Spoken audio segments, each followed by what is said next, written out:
여호와의 선하심을 확신하기에 잘 되고 있습니다.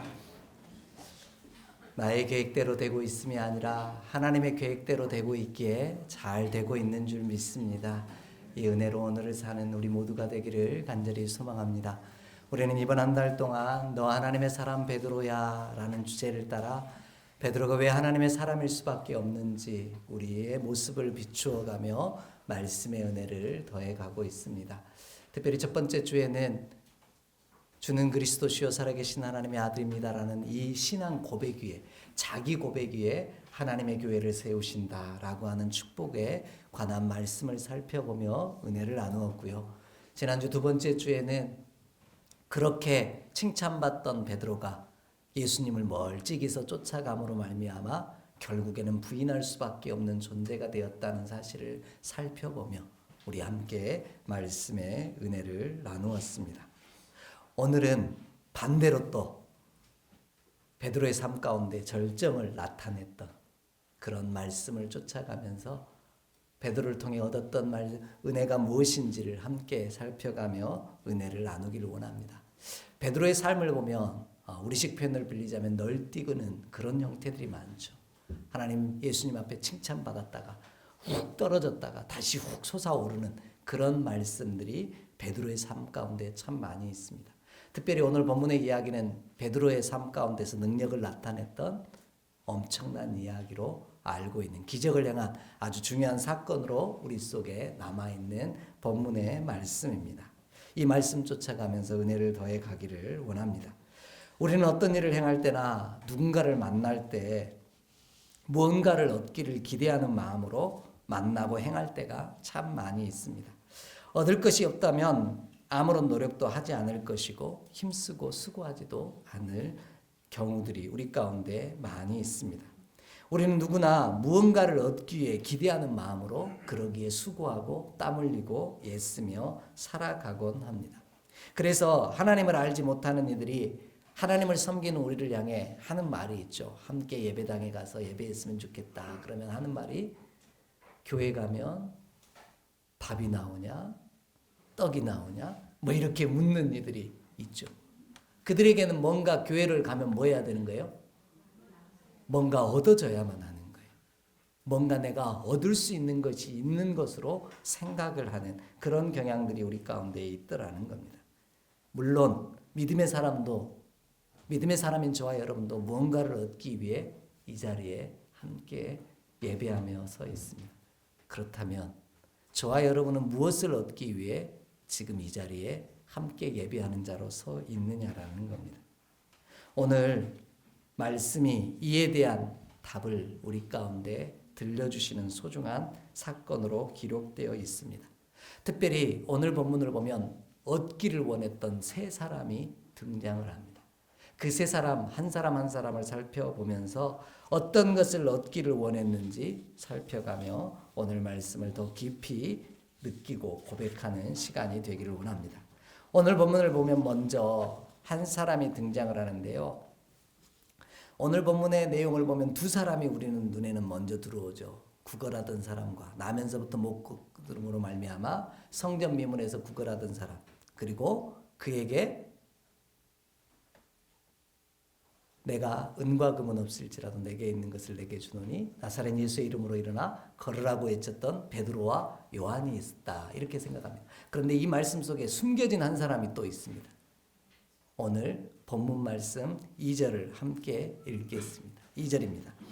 나면서 못 걷게 된 이를 사람들이 메고 오니 이는 성전에 들어가는 사람들에게 구걸하기 위하여 날마다 미문이라는 성전문에 두는 자라. 아멘. 이렇게 이야기합니다. 자, 나면서부터 못 걷기에 성전 미문에서 구걸하던 자가 있는가 하면요, 그를 어디에? 성전 미문에 매일 아침마다 데려다 놓는 사람들이 있었다라는 거예요. 이게 숨겨진 또 다른 한 사람인데, 자, 그러면 오늘 이 사람들, 나면서부터 걷지 못한 이 구걸하는 사람을 매일 아침이 되어지면 그 성전 미문 앞에다가 사람들이, 일반 백성들이 예배하러 들어가는 문을 성전 미문이라고 하는데 그 문 앞에 둔 이유가 뭐겠냐라는 거예요. 그들 또한 무언가를 얻기 위해 그 수고를 마다하지 않았다라는 겁니다. 그런데 이를 우리식의 표현으로 바꾸면 이런 거죠. 나면서 못 걷게 된 일을 구걸시킨 자들이 있었다라는 거예요. 성전 미문에서. 일명 뭘 시켰다고 하죠? 앵벌이를 시켰다. 뭐 이렇게 표현할 수 있는 거죠. 그들이 그 나면서부터 걷지 못한 사람을 성전 미문에 대달아 놓으면서 얻기를 원했던 건 뭐였겠냐라는 거예요. 그들 또한 그 구걸하는 사람을 통해 얻기를 원했던 게 있다라는 거예요. 그것이 앵벌이라는 표현으로 비추어 본다면 자신들에게 유익이 있기를 원했다라는 거죠. 바로 그를 통해 물질의 넉넉함을 누리기를 얻기를 원했다라는 겁니다. 가장 연약한 자를 이용해서 자신들의 이익을 채우기를 원했던 이들이 존재했다라는 겁니다. 오늘 우리도 그런 삶을 살아갈 때가 참 있죠. 연약한 자를 통해서 나의 유익을 챙기려고 하는 모습이 우리 가운데 있을 때가 있더라는 거죠. 자신들이 나면서부터 못 걷는 자를 통해 얻을 이익만 생각한 거예요. 왜냐하면 이 사람들에게는 나면서부터 걷지 못한 사람의 아픔과 눈물과 상처는 보이지 않았기 때문이더라는 거죠. 왜 제가 이렇게 표현을 하냐면 이와 아주 흡사한 이야기를 사도행전이 하나를 더 기록하고 있습니다. 그게 바로 사도행전 16장의 이야기입니다. 우리 사도행전 16장 19절 말씀을 좀 함께 읽어보겠습니다. 여종의 주인들은 자기 수익의 소망이 끊어진 것을 보고 바울과 실라를 붙잡아 장터로 관리들에게 끌어갔다가 아멘 이렇게 나옵니다. 오늘 본문의 이 16장의 이야기는 바울과 실라에 관한 이야기인데 제가 왜 비슷하다고 표현을 했냐면 유대인들에게 복음을 전했던 사도행전에 나오는 아주 중요한 인물 하나가 베드로고요. 반대로 이방인에게 복음을 전했던 수장격인 인물은 사도 바울이라고 하는 사람입니다. 이 두 사람이 똑같은 역사를 행하는 장면이 기록되어 있는데 그게 뭐냐면 바로 베드로는 나면서부터 못 걷던 자를 이렇게 세운 거고요. 오늘 본문의 16장의 표현을 보면 바울은 귀신 들린 여종에게서 귀신을 쫓아내는 역사를 행합니다. 그것도 어떻게 했냐? 사람들에게 점을 쳐서 이 여인은 뭐 한 거예요? 자신의 주인에게 물질적인 유익을 주던 사람이에요. 근데 그에게는 이 귀신 들린 자의 아픔과 상처와 힘겨움은 보이지 않은 거예요. 그 주인의 입장에서 뭐만 하면 되는 거예요? 이 귀신 들린 여인이 점을 잘 쳐가지고 자신에게 뭐만 들어오면 되는 거예요? 더 많은 유익만, 재물만 들어오면 되는 거예요. 그런데 바울과 실라가 그를 보고 안타까운 그 영혼이 보이니까 그에게서 뭘 쫓아내버려요? 귀신을 쫓아냅니다. 그러니까 이 여종이 뭐 하게 된 거예요? 더 이상 점을 칠 수가 없게 되어지는 거예요. 그러니까 주인의 입장에서 보면 뭐가 된 거예요? 더 이상 돈벌이가 안 되는 거예요. 그러니까 이 바울과 실라를 19절의 말씀이 뭐라고 하냐면 관리들에게 끌고 가서 고발합니다. 이 사람이 바울과 실라가 내 생업을 방해했다라는 거죠. 오늘 이와 같이 여종에게 귀신이 들린 자를 점치게 함으로 재물을 얻기를 원했던 여종이 있었던 것처럼 오늘 그 자리에 성전 미문에 매일 아침이면 그를 데려다 놓는 사람들이 있었다라는 거예요. 이들 또한 그 병자를 통해 나면서부터 나지 못한 구걸하는 사람을 통해 뭔만 얻으면 되는 거예요. 자신의 얻고자 하는 것을 얻으면 끝나는 존재들이었다라는 겁니다. 이와 같은 역사는 결국에는 어떤 모습이 되어지냐면 자신의 이익을 위해 작고 연약한 자를 이용하는 경우가 되어지고요. 그들의 아픔과 눈물은 바라보지 아니하기에 도리어 이 일 때문에 하나님의 역사에 대적하는 자가 되어지는 경향이 성경의 기록에 참 많이 남아있더라는 겁니다. 예수님이 병자와 힘겨워하는 영혼들을 불쌍히 여기셔서 목자 없는 양과 같이 유리하는 자들을 안타깝게 여기셔서 그들의 아픔을 치료하고 그들의 병에서 해방시켜주자 가장 싫어했던 사람들이 있죠. 바리새인과 서기관과 대제사장들이. 사복음서의 내용을 보면 왜 안식일 날 걷느냐고, 왜 안식일인데 병자를 고치느냐고 예수님을 오히려 대적하는 자들의 모습으로 비춰주고 있더라는 거예요. 왜냐하면 예수님이 자신의 이익에 반하는 행동을 했기 때문이더라는 겁니다. 오늘 이와 같이 나의 유익을 얻기 위해 연약한 생명들을 이용하며 그들을 통해서 내 유익을 얻기를 바라본다면, 그 생명이 보이지 않는다면 이는 곧 하나님과 맞서는 일이 되어진다는 사실을 반드시 기억하는 저와 여러분 되기를 간절히 원합니다.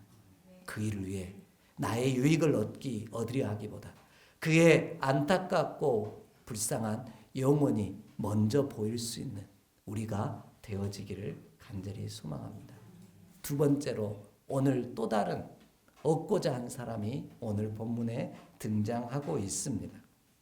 그것은 무엇이냐면 바로 나면서부터 걷지 못하는 구걸하는 사람입니다. 4절 5절 말씀을 함께 좀 읽겠습니다. 4절 5절입니다. 베드로가 요한과 더불어 주목하여 이르되 우리를 보라 하니 그가 그들에게서 무엇을 얻을까 하여 바라보거늘. 아멘. 이렇게 이야기하고 있습니다. 자, 베드로와 요한이 이 나면서부터 걷지 못하는 자를 바라보는 눈길과 나면서부터 걷지 못하는 자가 베드로와 요한을 보는 눈길이 달랐다라는 거예요. 자, 그는 성전 미문을 통해 기도하러 성전에 올라가다가 베드로와 요한이 보고 있으니까 나면서부터 걷지 못한 자가 구걸하고 있는 거예요. 그래서 어떻게 한 거예요? 우리를 보라, 이렇게 말합니다. 그러니까 이 나면서부터 걷지 못한 자가 베드로와 요한을 봅니다.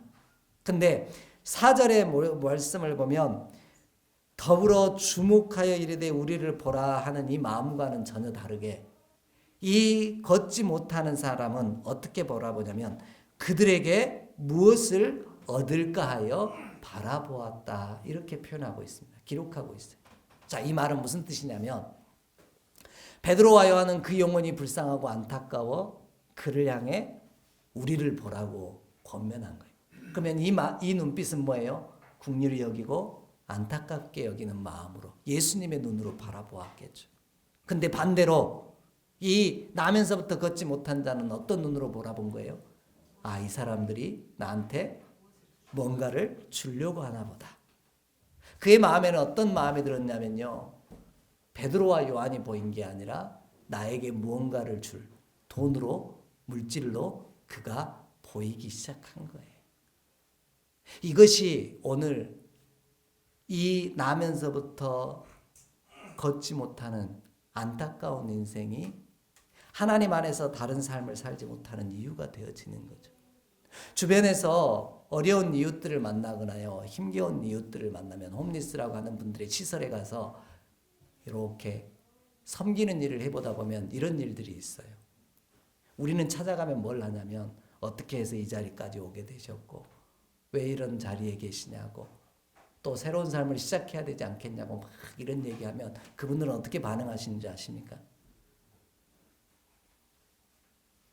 너무 지쳐 있어요. 하도 많은 그런 이야기를 했다고. 그러니까 잔소리 말고 그냥 몇 푼 쥐어주고 가라는 거예요. 이게 그분들의 마음이에요. 왜냐하면 그분들에게는 지금 아까 이야기한 표현대로 빌리자면 앵벌이 나를 이 자리에 데려다 놓은 사람이 있으면 이 자리에서 그 사람의 도움이 없으면 이 사람은 먹고 사는 게 어려운 거예요. 그러니까 오늘 한 푼이라도 더 구걸해서 누구에게 돌아가야 되는 거예요? 나를 이 자리에 데려다 놓는 그 사람에게 또 도움을 요청해서 내가 견디고 살아야 되는 거예요. 그러기에 그의 마음속에는 주인에게 조금이라도 욕 먹지 아니하고 그냥 오늘 하루 구걸해서 등 따스고 배부르면 만족인 그런 시간을 보내고 있는 거죠. 그러기에 베드로가 하나님의 위대한 종, 하나님의 사람으로 보인 게 아니라 그냥 나에게 뭔가를 주고 떠날 사람으로, 그럴 존재로 바라보게 되었다라는 겁니다. 안타까운 것은 여기에는 아무런 능력이 없다라는 거예요. 아무런 변화도 없다는 거예요. 매일매일 또 성전 미문에 데려다 놓으면 또 구걸하고 하루를 마치고 또 내일 아침이면 똑같은 삶이 반복되어지는 지옥과도 같은 삶을 살게 되어진 겁니다. 이 말씀을 묵상하는데 한때 시원한 마음으로 봤던 열혈사제라는 드라마가 잠깐 생각이 났어요. 김남길입니까? 그분이 이렇게 이야기하죠. 불의한 일을 행하는 형사를 향해 이렇게 이야기합니다. 지옥이 뭔지 알아? 유황불못 그거 아니야. 지옥은 지금 내 모습 그대로 다음 생에 똑같이 태어나서 똑같이 오늘같이 그 인생을 사는 거지. 무한 반복, 무한 반복. 그러니까 이 불의한 일을 행했던 형사가 계속 무한 반복, 무한 반복, 그 말이 그 마음가짐에 떠나지 않는 거예요. 오늘 지옥인 이유는, 내 삶이 지옥인 이유는 변화가 없는 삶을 오늘 살고 있다라는 거예요. 똑같은 일상 속에서 하나님의 놀라운 역사와 변화가 내 삶의 소망으로 자리 잡지 않는 인생이 지옥을 사는 인생이라. 그래서 단테의 신곡을 보면은 지옥 문 위에 써 있는 글귀가 뭐라고요? 이곳에 들어가는 자는, 모든 자는 소망을 버리라. 이렇게 되어 있다라는 거예요. 오늘 이 나면서부터 걷지 못한 이 생명은 베드로와 요한에게 다른 걸 얻기를 원했던 게 아니라 그냥 오늘을 연명하는 그것만을 얻기를 원했기에 전혀 다른 삶을 꿈꿀 수가 없는 존재가 되었다라는 겁니다. 그런데 나면서부터 못 걷게 된 일은 베드로와 요한으로 인하여 자신이 원하는 것과는 전혀 다른 것을 얻게 되었다라는 게 오늘 말씀의 핵심이에요. 오늘 말씀이 우리 가운데 들려주고 있는 아주 놀라운 삶이더라는 겁니다. 그것은 자신이 얻기를 원했던 것보다 훨씬 더 좋은 것을 얻게 되었다라는 이야기를 오늘 말씀 속에서 들려주고 있습니다.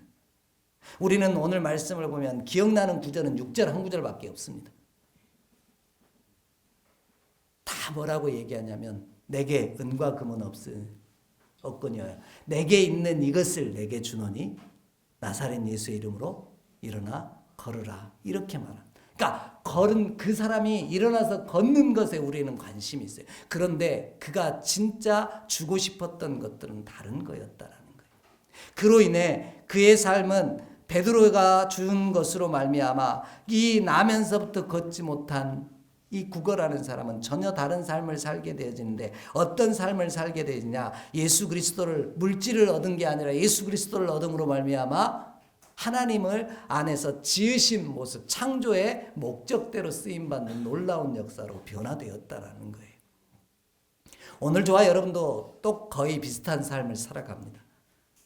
그 매일매일이 되풀이되어지기에 지옥이라는 뜻이 아니라 오늘 그가 창조의 목적대로 쓰임받지 않는 매일매일을 살았다라는 거예요. 왜냐하면 오늘 그가 하나님의 이름을 맛보아 알고 나서 가장 먼저 했던 일이 뭔지 아십니까? 8절이 이렇게 소개하고 있습니다. 8절 말씀 함께 읽습니다. 뛰어 서서 걸으며 그들과 함께 성전으로 들어가면서 걷기도 하고 뛰기도 하며 하나님을 찬송하니 아멘. 그가 뭘 찬송하는 이로 바뀐 거예요? 하나님을 찬송하는 이로 바뀐 거예요. 자신을 이 자리까지 데려다 놓고 매일매일 아침 데려다 놓고 자신을 돌보는 그 자신을 통해 이익을 얻기 원하는 주인을 찬양한 게 아니라 하나님을 찬양하는 사람으로 변화되었다라는 거예요. 이것이 오늘 말씀이 우리 가운데 주시는 놀라운 은혜더라는 거예요. 왜냐하면 우리 맨날 이야기하잖아요. 우리를 창조하신 하나님의 목적이 왜 지으셨다라고 얘기해요? 이사야서 43장 21절에 이렇게 얘기해요. 내 백성을 내가 지었나니 이는 그들로 말미암아 누구를? 나를 찬송하게 하려 함이라. 이렇게 말씀합니다.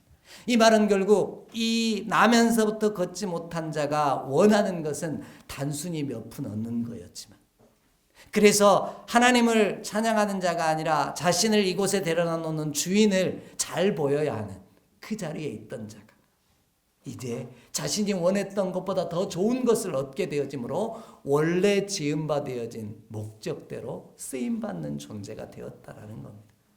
오늘 저와 여러분의 삶이 이와 같은 은혜가 있기를 주의 이름으로 간절히 축복합니다. 내가 하나님의 지으신 목적대로 하나님을 찬송하는 놀라운 종으로 쓰임받는 우리 모두가 되기를 주의 이름으로 간절히 축복합니다. 마지막으로 세 번째 얻기를 원했던 또 다른 한 사람이 나옵니다. 그가 바로 베드로와 요한입니다. 오늘 말씀 6절 말씀 함께 읽겠습니다. 6절입니다.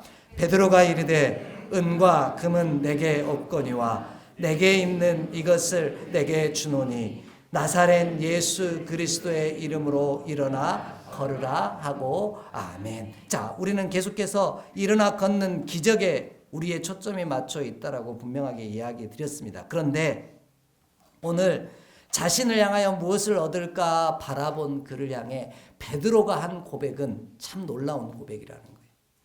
본문이 이렇게 표현합니다. 내게 뭐는 없다고요? 은과 금은 없다고요. 네가 지금 나에게 요구하고 기대하는 물질은 내게 뭐 한다는 거예요? 없다라는 이야기. 근데 내게 있는 것이 한 가지 있다라는 거죠. 그게 뭐예요? 예수 그리스도의 이름이라는 거예요. 예수 그리스도를 나는 얻었다라는 거예요. 여러분, 베드로가 제자 되어짐으로 얻기를 기대했던 바람이 있습니다. 다음 주에 살펴보게 되어질 텐데 베드로는 젤롯 당원이었어요. 그래서 그 베드로가 예수님을 통해 얻기를 기대했던 건 이스라엘이 해방받는 일이었어요. 근데 예수님이 뭐 한 거예요? 갑자기 십자가에 못 박혀 죽으신다는 상황이 된 거예요.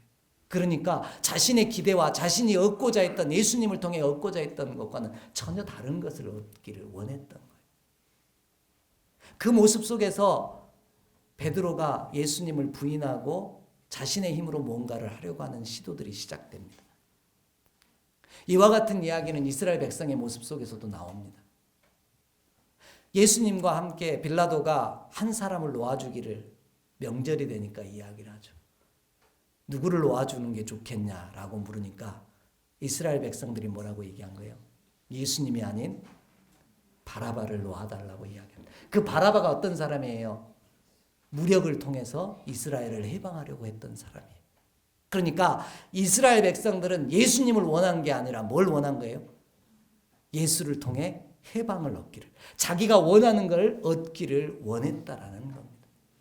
오늘 저와 여러분도 예수님 안에서 예수님을 믿는 믿음의 이 자리에서 예수님을 통해 무언가를 얻기를 기대하고 있다면 우리는 잘못된 믿음의 자리에 서 있게 된다라는 거예요.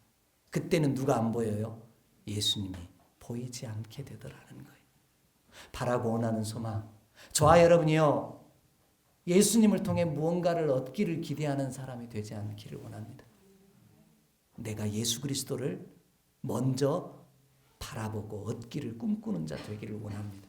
그러면 내 상황과 내 형편을 나보다 더 잘 아시는 하나님께서 나를 통해 주의 살아계심을 반드시 보게 하실 줄 믿습니다. 베드로가 부인하고 아무런 연약해서 힘이 없던 그가 마지막에 얻었던 게 이거 하나예요. 지난주 말씀처럼 여자아이 하나가 너 예수님과 함께 있지 않았냐라는 말에 자라보고 놀란 가슴 소뚜껑 보고 놀란다고 자기 모르게 막 나는 예수님을 모른다고 부인하며 저주했던 그 베드로가 사람들 앞에서 내게 있는 것으로 내게 준다라고 말씀하면서 나사렛 예수의 이름으로 일어나 걸으라고 선포할 수 있었던 유일한 이유. 이전에는 자신이 원하는 것을 통해 예수를 보려고 했는데 이제는 예수님을 보는 자가 되었다라는 거예요. 그의 삶이 이전의 삶과 전혀 다른 삶을 살게 되어지는 놀라운 역사가 바로 이 지점에서 시작되었다라는 겁니다.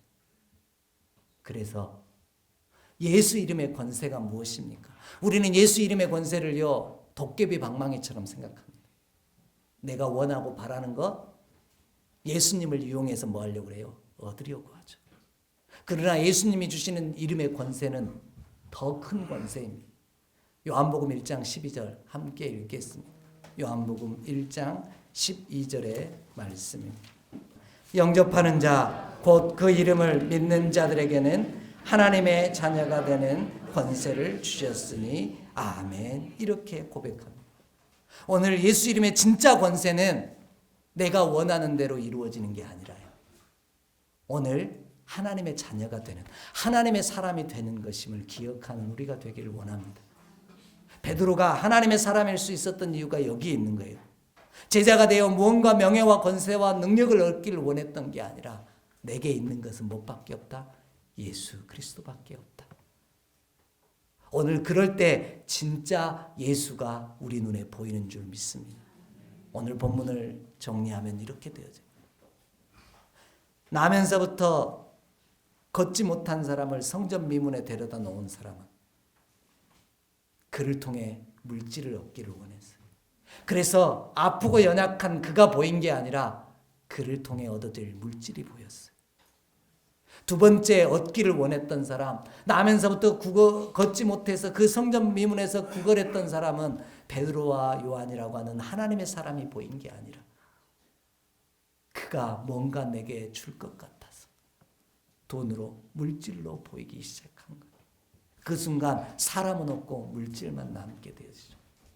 마치 우리가 사람을 만날 때 그가 사람으로 보이지 아니하고 내게 유익을 줄 돈으로 보이는 사건과 비슷하다는 거예요.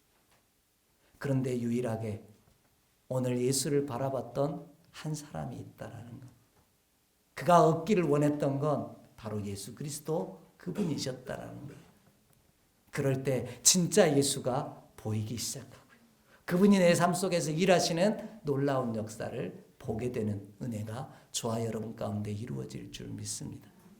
마가복음 10장을 보면은요, 부자 청년에 관한 비유가 나옵니다. 그 부자 청년이 처음에 이렇게 이야기를 하죠. 내가 영생을 얻으려면 어떻게 해야 됩니까? 라고 물으니까 예수님이 뭐라고 답변하셨어요? 율법에 뭐라고 쓰여 있대? 하니까 이렇게 하라고 합니다. 근데 나 이거 다 지켰는데요? 라고 이야기합니다. 그래서 예수님께서 한마디를 더 하시죠. 내게 한 가지 부족한 것이 있는데 그 부족한 것을 알았으면 좋겠다라고 말씀하시며 내게 있는 것을 팔아 가난한 자들에게 나누어 주고 나서 나를 따르라 그렇게 얘기합니다. 그러니까 이 부자 청년이 어떻게 했어요? 왜 근심하며요? 재물이 많았기에 근심하며 떠나갔다라고 표현합니다. 그러면 이 부자 청년이 진짜 얻기를 원한 건 영생입니까? 재물입니까? 재물이었던 거예요. 영생이 아니었던 거예요. 오늘 저와 여러분은 예수 그리스도를 통해 무언가를 내가 기대하고 꿈꾸는 것을 얻기를 원해 이 자리에 있는 것이 아니라 예수 그리스도를 얻기 위해 이 자리에 있는 자가 되기를 간절히 원합니다. 그러면 하나님께서 나를 통해 하나님의 일을 이루어 가실 줄 믿습니다. 하나님의 사람인 나를 통해, 베드로를 통해 안전뱅이, 나면서부터 걷지 못한 자를 일으켜 세우신 능력을 행하신 것처럼 우리를 통해 하나님의 역사를 친히 행하실 줄 믿습니다. 나를 통해 하나님의 살아계심을 온전히 증거할 줄 믿습니다. 그래서 히브리서 12장에 이렇게 얘기하는 거예요. 믿음의 주요 온전하게 하신 예수를 바라보라. 그의 능력이 아닌 그를 바라볼 때 그가 하나님의 사람인 나를 통해 주의 일을 이루어 가실 줄 믿습니다. 이 놀라운 축복이 저와 여러분의 삶 가운데 날마다 가득하기를 주의 이름으로 간절히 축복합니다. 기도하겠습니다. 하나님, 오늘 믿음의 거룩한 자녀들 하나님 안에서 꿈꾸며 기대하며 소망하게 하시니 감사합니다. 예수 그리스도를 통해 내가 원하는 것을 얻으려고 하는 자 되지 말게 하시고 예수 그리스도를 원하는 자 되게 하시옵소서. 그리하여 주가 나를 통해 하나님의 사람인 나를 통해 이루어 놓으실 놀라운 일들을 기대하게 하여 주시옵소서.